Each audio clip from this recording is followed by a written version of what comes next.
नमस्कार दोस्तों। आज अपन लोग एक बहुत ही अच्छे टॉपिक को पढ़ने जा रहे हैं। क्या होता है रियो डी जेनेरो सम्मेलन जो 1992 में आयोजित हुआ। क्या एजेंडा 21 है। अगर आप सब लोग इन सभी सवालों के जवाब जानना चाहते हैं तो इस पूरे वीडियो को पूरा देखिए और समझिए अच्छे से। देखिए, आखिर पहली हम बात करते हैं संसाधन होते क्या हैं। संसाधन आपको बताएं कोई बड़ी बात है नहीं है। मनुष्य के काम में जो कुछ भी चीज़ें आती हैं, चाहे कोई भी वो चीज़ हो, मनुष्य के काम में जितनी भी चीज़ें आती हैं वो सब संसाधन होते हैं। किताबी भाषा में ऐसा कह लीजिए कि मानव उपयोगी साधन संसाधन कहलाते हैं। मतलब जो हमारे काम में आ जाए चीज़ें वो संसाधन है। हमारे काम में आपका मकान आता है, संसाधन है। भूमि पे हम खेती करते, संसाधन है। हमारे जल हमारे लिए संसाधन है। हवा हम सांस लेते हैं, हमारे लिए संसाधन है। हम वाहनों का यूज करते हैं, संसाधन। जो कुछ भी आप चीज़ यूज करते हैं, माचिस भी संसाधन है। ठीक है, कोई बड़ी चीज़ है नहीं है। अब देखिए, अगर अपन संसाधन की बात करें तो संसाधन को अपन कई प्रकार में बांट दिया गया है। पहली अगर बात करें हम लोग उत्पत्ति के आधार पर, तो उत्पत्ति के आधार पर संसाधन दो प्रकार के होते हैं। दुनिया में दो ही चीज़ें हैं, या तो वो जीवित है या फिर जीवित नहीं है। या तो जीवित या फिर निर्जीव है। तो जो जीवित संसाधन जिनसे हमें मतलब जीवित संसाधनों से जो चीज़ें प्राप्त होती हैं वो जैविक संसाधन कहलाते हैं। पेड़ पौधे, जीव जंतु, इनसे हमें जो भी चीज़ें प्राप्त होती हैं वो जैविक संसाधन है। और निर्जीव संसाधन या अजैविक संसाधन वे कहते हैं जो हमें निर्जीव लोग चीज़ों से प्राप्त होती है। भूमि है, पत्थर है, मकान है, क्या है, निर्जीव संसाधन है। अगली बात कर लें आप समाप्यता के आधार पर। समाप्यता का मतलब समाप्त हो जाना। तो समाप्यता के आधार पर दो प्रकार के होते हैं, एक नवीकरणीय और एक अनवीकरणीय। नवी का मतलब नया, और नया का मतलब जो चीज़ कभी ख़त्म ना हो, आप एक बार उपयोग कर लें फिर दोबारा आपके लिए उपयोग की कभी कमी ना पड़े, जो चीज़ कभी समाप्त ना हो, वो होती है नवीकरणीय। सूर्य की ऊर्जा कभी समाप्त होगी? नहीं होगी। अगर सूर्य की ऊर्जा समाप्त होती ना, कोई अपने घर के गेट से सामने से निकलने नहीं देता, ये हमारी सूर्य की ऊर्जा तुम ले जाओगे, समझ रहे? कोई नहीं निकलने देता। हवा है, हवा आप ले रहे हैं, क्या है, कभी समाप्त होगी? क्या नहीं होगी। पर तो ये क्या है, आपके नवीकरणीय स्रोत है। आप कह लीजिए अनवीकरणीय स्रोत। अनवीकरणीय स्रोत वे कि जिनका आपने एक बार उपयोग कर लिया, एक बार आपने उपयोग कर लिया तो वो हमेशा हमेशा के लिए समाप्त हो जाते हैं इस पृथ्वी से। जैसे कहेंगे कौन है, तो देखिए जैसे आपने कोयला है, पेट्रोल है। आप जरूर जानते हो कि पेट्रोल हम जला लें हम फिर से ले आएंगे, लेकिन जितना आप कोयला जला देते हो ना वो हमेशा के लिए समाप्त हो जाता है, क्योंकि भूमि से निकाला जाता है, लिमिटेड मात्रा है। भविष्य में एक दिन सभी खत्म हो जाएंगे, भविष्य में सब एक दिन खत्म हो जाएंगे। इसलिए अनवीकरणीय स्रोत है, एक बार मानव ने उपयोग कर लिया हमेशा हमेशा के लिए समाप्त हो जाते हैं। आप देख लीजिए, बात कर लीजिए स्वामित्व के आधार पर। स्वामित्व का मतलब होता है अधिकार। अधिकार का मतलब होता है कि कौन उसका मालिक है। पहली बात देखिए, जैसे आपने देखा व्यक्तिगत, ऐसे संसाधन जिन पर एक व्यक्ति का अधिकार होता है, जैसे आपका मकान, आपका स्वास्थ्य, आपकी खुद की खेती, ये क्या है, आपके व्यक्तिगत संसाधन है। अगर सामुदायिक होते, आपके खेत पर कोई दूसरा बहने के लिए चले जाएगा, कभी नहीं जा सकता। क्यों? क्योंकि वो आपका व्यक्तिगत संसाधन है। दूसरी बात देखें, आपका सामुदायिक संसाधन है। समुदाय का मतलब होता है एक स्थान पर जहाँ सभी लोगों का रहन समूह कहलाता है समुदाय। एक स्थान पर जितने लोग रहते हैं वो क्या कहलाता है, समुदाय। आपका गांव एक समुदाय है। तो ऐसे संसाधन जिन पर एक पूरे समाज का या पूरे गांव का जो उस स्थान पर रहते लोगों का उनका अधिकार होता है, वो सामुदायिक कहलाते हैं। आपकी पंचायत भवन, आपके गांव की सड़क, ऐसी तालाब, ठीक है, तो ये चीज़ें क्या हैं आपके, शमशान घाट, ये क्या है आपके, ये यहाँ पर कोई किसी को मना करेगा? नहीं मना करेगा। तो ऐसी चीज़ें कहलाती हैं सामुदाय। एक है राष्ट्रीय। हमारे देश के अंदर जो भी संसाधन है वो राष्ट्रीय संसाधन कहलाते हैं। इसमें सभी संसाधन आ जाते हैं राष्ट्र में। आपके व्यक्तिगत संसाधन भी राष्ट्रीय संसाधन है कि नहीं? जैसे आपके खनिज हैं, आपके जितने भी खनिज हैं, आपके जितने भी मिनरल, जितने भी आपके पेड़ पौधे, वन, जल, सब कुछ ये चीज़ें सब क्या कहलाते हैं? आपके राष्ट्रीय संसाधन। आपकी जो बाउंड्री है, जो आपकी सीमा है, उससे 200 मील समुद्र तक के भी जो साधन है वो राष्ट्रीय संसाधन के अंतर्गत आते हैं। कितने? 200 मील आपके जो बाउंड्री है समुद्र के बाहर, वहां तक का क्षेत्र भी क्या कहलाता है आपका? ये आता है राष्ट्रीय संसाधन। अंतरराष्ट्रीय संसाधन। अंतरराष्ट्रीय संसाधन आपकी समुद्री सीमा से समुद्र के अंदर 200 मील की दूर के बाहर प्रत्येक देश के, चाहे विश्व का कोई भी देश हो, उस पर किसी देश का अधिकार नहीं होता है। ऐसे मतलब क्षेत्रों का जो यूज किया जाता है, संसाधनों का, जो आपको खनिज करना है, पेट्रोलियम निकालना है, कुछ भी यूज करना है, तो ये क्या होता है? अंतरराष्ट्रीय स्तर पर जो संगठन होते हैं उनके विचार और परामर्श से ही उन संसाधनों का उपयोग किया जा सकता है। तो ऐसे संसाधन अंतरराष्ट्रीय संसाधन होते हैं। अब अगर बात करें विकास के आधार पर, तो विकास के आधार पर कहलाते संभावी संसाधन। संभावी का अर्थात जो भविष्य में आप उपयोग कर सकते हैं। भावी मतलब भविष्य। जैसे आज हम लोग पेट्रोल डीजल का उपयोग कर रहे हैं, लेकिन ये बहुत महंगाई, देख रहे हैं आप कितनी महंगाई बढ़ रही हो। इन चीज़ों का कारण क्या? लगातार ये कम हो रहे हैं। अंतर्राष्ट्रीय स्तर पर इनकी कीमतें में वृद्धि हो रही है। अब हम ऐसे, क्योंकि हमारे घरेलू स्तर पर ये चीज़ें नहीं होती, हमको विदेश से इसका पूरा लगभग आयात करना पड़ता है।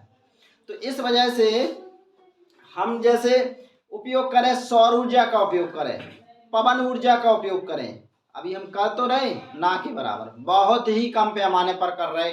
टेक्नोलॉजी अभी सस्ती नहीं है, बहुत महंगे पड़ रहे हैं इस वजह से, लेकिन भविष्य में तो ये चीज़ें को हमको अपनानी पड़ेगी ना। तो ऐसे संसाधन कहलाते जो हम भविष्य में अपनाएंगे भावी संसाधन। जैसे राजस्थान और गुजरात में जो पवन ऊर्जा की और सौर ऊर्जा की सबसे ज़्यादा संभावना है, तो ये भविष्य में उपयोग की जाएंगे। बात कर लीजिए विकसित संसाधन। किसकी बात कर लीजिए? विकसित संसाधन। ऐसे संसाधन जिनका हमने सर्वेक्षण कर लिया है, जांच कर ली है, पता कर लिया कि यहाँ पर ये संसाधन हैं, इनका हम उपयोग कर सकते हैं। तो मतलब जिनकी हमने जानकारी जुटा ली कि यहाँ पर ये संसाधन है, तो ऐसे संसाधन क्या कहलाते हैं? आपके विकसित संसाधन कहलाते हैं। अब एक होता है आपका संचित संसाधन।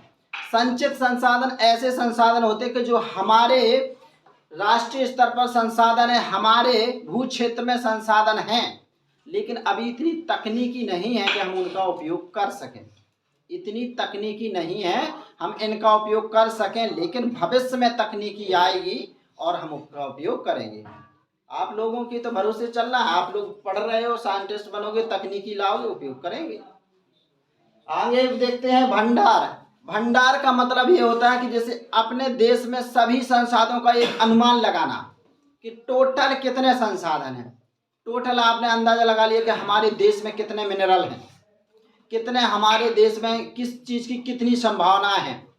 इससे क्या होता है? इससे ये होता है कि आपको किस तरह से उपयोग करना, ताकि आज की भी आवश्यकता होती रहे पूर्ति, और भविष्य में भी आवश्यकताओं की पूर्ति बनी रहे। ऐसे संसाधन भंडार होते हैं। अब देख लीजिए, बात करते हैं हम सतत पोषणीय विकास। सतत पोषणीय विकास। सतत पोषणीय विकास एक अपने आप में एक बहुत ही महत्वपूर्ण अवधारणा है। इसका अर्थ होता है कि वर्तमान की आवश्यकता पूर्ति होती रहे, वर्तमान की आवश्यकताएं पूर्ति होती रहे और भविष्य की आवश्यकताओं की भी पूर्ति होती रहे। ऐसे संसाधन क्या कहलाते हैं? आपके सतत पोषणीय विकास संसाधन कहलाते हैं। मतलब वर्तमान में भी चीज़ें यूज हो रही हैं, होती रहे पीढ़ी, लेकिन आपको ऐसे उपयोग नहीं करना, अंधाधुंध ऐसे उपयोग नहीं कर देना कि अरे हमको तो मर ही जाना है, अब हमको क्या करना है। अगर ऐसा कहेगी तो सरकार क्या करेगी? पूरा मतलब जितना खनिज वगैरह खोद के बेच देगी सब है। अब भविष्य में आप लोग आ रहे हो और आगे पीढ़ी आएगी तो तुम लोग क्या उपयोग करोगे? है तो मतलब ऐसे उपयोग करना ताकि अभी भी चीज़ें यूज होती रहें, वो आगे के लिए भी बनी रहें। ऐसा विवेकपूर्ण उपयोग कहलाता है क्या? आपका सतत पोषणीय विकास। अब देखिए, बात कर लेते हैं रियो डी जेनेरो सम्मेलन। रियो डी जेनेरो सम्मेलन 1992 में आयोजित किया गया। रियो डी जेनेरो सम्मेलन इसलिए कहते हैं क्योंकि रियो डी जेनेरो ब्राजील के एक महत्वपूर्ण शहर का नाम है। ये सम्मेलन ब्राजील के शहर रियो डी जेनेरो में आयोजित किया गया, इसलिए ये रियो डी जेनेरो सम्मेलन कहते हैं।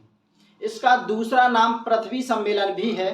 कारण क्या है कि पृथ्वी को बचाने के लिए, अर्थात पर्यावरण को बचाने के लिए, पर्यावरण संतुलन बनाए रखने के लिए सभी देशों ने, लगभग 100 देशों के राष्ट्राध्यक्षों ने, राष्ट्राध्यक्ष का मतलब होता है कि जहां शासन या तो राष्ट्रपति के हाथ में होता है या प्रधानमंत्री के हाथ में होता है, तो वो क्या कहलाता है, वहाँ का राष्ट्र है। ऐसे लोग जुटे रियो डी जेनेरो में और उन्होंने देखिए एक इस तरह की नीति बनाई, एक इस तरह का एजेंडा बनाया कि हम किस तरह से इन संसाधनों का उपयोग करें, किस तरह से इन संसाधनों का उपयोग करें ताकि विश्व की समस्याएं हल हो जाएं। कौन कौन सी समस्याएं? आर्थिक समस्याएं, सामाजिक समस्याएं, पर्यावरणीय समस्याएं। क्योंकि आपको पता है, जैसे आपके गांव में है ना, आपके शहर में है ना, जैसे कोई अमीर है, बहुत कुछ मध्यम श्रेणी के, कुछ गरीब है, ऐसी पूरी दुनिया में भी देश ऐसे ही हैं। बहुत अमीर देश है, अमेरिका, रूस, चाइना, कुछ मध्यम श्रेणी के देश हैं, कुछ गरीब देश हैं। हमारा जैसे भारत है, ये मध्यम श्रेणी में आता है, लेकिन अब हमारा देश धीरे धीरे बहुत आगे बढ़ रहा है और एक दिन देखना पूरी दुनिया की इकोनॉमी को पछाड़ करके हमारा देश 2030 तक नंबर 1 पर आने की पूरा भरोसा है। हमारे देश में लगातार डेवलपमेंट हो रहा है, इतना किसी भी देश में उतना नहीं हो रहा जितना हमारा देश लगातार निरंतर प्रयास कर रहा है। तो देखिए, ये सभी इनका समस्याओं का हल ढूंढने के लिए, आखिर कोई देश गरीब है तो उनकी सहायता करना है। जहां पर तकनीकी ज्ञान नहीं, उनको तकनीकी दीजिए, क्योंकि वहां तकनीकी का अभाव में विकास अवरुद्ध है। इन सभी पर विचार विमर्श करने के लिए सभी देशों ने कहा कि एक एजेंडा बनाइए 20 मतलब 21वीं से, क्योंकि अब 21वीं शताब्दी चल रही है। सब देश अपना स्थानीय स्तर पर एक एजेंडा तैयार करें कि आप क्या कर रहे हैं, विश्व की समस्याओं को हल करने के लिए आप क्या कर रहे हैं, पर्यावरण को क्षति को रोकने के लिए क्या कर रहे हैं आप, वैश्विक तापमान वृद्धि को रोकने के लिए आप क्या कर रहे हैं। तो इस तरह का ये सम्मेलन क्या था आपका, रियो डी जेनेरो सम्मेलन। अब देखिए इसका, देखिए क्या है, इसका मूल उद्देश्य ये था कि आपसी सहयोग, आप सक्षम है तो दूसरे की सहायता करिए, और आप सक्षम है दूसरे की सहायता करिए, दूसरे के यहाँ निवेश करिए, टेक्नोलॉजी दीजिए उसको। तो इस तरह का आपसी सहयोग के द्वारा वैश्विक समस्याओं, अपनी पारिस्थितिक तंत्र, अपनी पृथ्वी को बचाते हुए जो रणनीति तैयार की गई, वही आपका पृथ्वी सम्मेलन है। अब देखिए अगला है संसाधन नियोजन। अब एजेंडा 21 क्या? तो एजेंडा 21 यही पृथ्वी सम्मेलन से निकला हुआ एक एजेंडा है कि सब लोग अपना अपना एजेंडा बनाइए एक इस तरह से कि ताकि आप क्या भविष्य में करने वाले, क्या सुधार करने वाले हैं। तो ये सब चीज़ें क्या है, आपका एजेंडा 21 है। अब देखिए संसाधन नियोजन क्या है। नियोजन का अर्थ होता है प्लानिंग, और प्लानिंग तो आप जानते हो कोई चीज़ की रणनीति। अब यहाँ पर बात की गई है संसाधन का नियोजन, अर्थात आपके पास खनिज, आपके पास और भी जो चीज़ें हैं, जैसे आप पेट्रोल, और आपके पास जितनी भी संभावना है आपके देश के अंतर्गत, आप उनको इस तरह से उपयोग करना ताकि जहाँ पर जिस चीज़ की कमी है वहाँ पर उस चीज़ को उपयोग करना। जैसे कहीं पर सड़कों की ज़रूरत है तो वहाँ पर सड़कों का विकास करिए, जहाँ पर शिक्षा की ज़रूरत है वहाँ शिक्षा का विकास करिए, जहाँ पानी की समस्या है वहाँ पर पानी का विकास करिए, और जहाँ जिस चीज़ का प्राथमिकता स्तर पर रखिए कि यहाँ भैया सबसे पहले इस चीज़ की ज़रूरत है। तो इस तरह से संसाधनों का विवेकपूर्ण तरीके से सोच समझ करके कहाँ किस चीज़ की ज़रूरत है ऐसे उपयोग करना क्या कहलाता है, आपका संसाधनों का नियोजन कहलाता है। अब देखिए बात करें आखिर भारत में संसाधनों का हम नियोजन करें कैसे। संसाधन नियोजन की बात होगी, आखिर करें कैसे। तो सबसे पहले हमारे देश में क्या क्या संसाधन है उनकी सूची बनाएं। इन कौन से संसाधन कहाँ अधिक मात्रा में, कहाँ कम मात्रा में, ये जानकारी जुटाएं। जहाँ अधिक हैं उन संसाधनों को, जहाँ कम है उस स्थान पर लेकर जाया जाए। क्योंकि आपको पता है प्रकृति में कहीं पर किसी चीज़ की अधिकता है, कहीं पर किसी चीज़ की कमी है। आप देख लीजिए, छत्तीसगढ़ देख लीजिए, मध्य प्रदेश देख लीजिए, उड़ीसा देख लीजिए, यहाँ पर मतलब देश के सबसे ज़्यादा खनिज पदार्थ पाए जाते हैं। और आप देखेंगे तो सबसे ज़्यादा गरीबी भी यहीं देखने को मिलती है। क्या कारण है ऐसा? तकनीकी की कमी है हमारे पास इंफ्रास्ट्रक्चर की कमी है, अवसंरचना की कमी है, उनको उपयोग करने के तरीके की कमी है, हमारे पास पूंजी की कमी है। तो ये क्या है, हमारे पास कमियां हैं, ये पता करेंगे हम। अब फिर क्या करेंगे, हम एक उपयुक्त ढांचा बनाएंगे। क्या बनाएंगे? एक उपयुक्त तकनीकी ढांचा बनाएंगे, जिससे क्या कर सके हम, ताकि उनका उपयोग कर सकें आसानी से। क्या कर सके? उनका उपयोग आसानी से कर सके। अगला देखिए, संतुलित स्थापित करने का मतलब कि जहाँ ज़्यादा है वहाँ पर क्या करना, उपयोग, जहाँ ज़्यादा है वहाँ से चीज़ों को लेना, जहाँ कम है वहाँ पर उन चीज़ों को देना। ये क्या कहलाता है? संतुलित स्थापित करना होता है। अगला देखिए, संसाधनों का संरक्षण क्यों आवश्यक है? तो देखिए, इसलिए संसाधनों का संरक्षण आवश्यक है क्योंकि संपूर्ण विकास क्या है? इसी पर निर्भर है। संसाधनों का संरक्षण इसलिए है क्योंकि पूरा विकास किस पर निर्भर है? इसी पर निर्भर है। अगर आप इनका सही एक ही दिन उपयोग कर लेंगे या कुछ वर्षों में उपयोग करने लेंगे तो आगे समय में आप क्या करेंगे इसका उपयोग? इस वजह से इनका हमको विवेकपूर्ण तरीके, क्योंकि संपूर्ण विकास मानव का इसी पर ही चल रहा है। सामाजिक विकास देख लीजिए, आर्थिक और ये सभी विकास किस पर है? इस पर डिपेंड है। ठीक है, तो ये आपने समझ चुके होंगे। देखिए, एक है संसाधन का सबसे ज्यादा मतलब उपयोग से क्या समस्या हुई है। तो देखिए, एक तो क्या है, संसाधन नष्ट हुए हैं। दूसरा, अमीर वर्ग और गरीब वर्ग में व्यक्ति का विभाजन हो गया है संसाधनों की वजह से।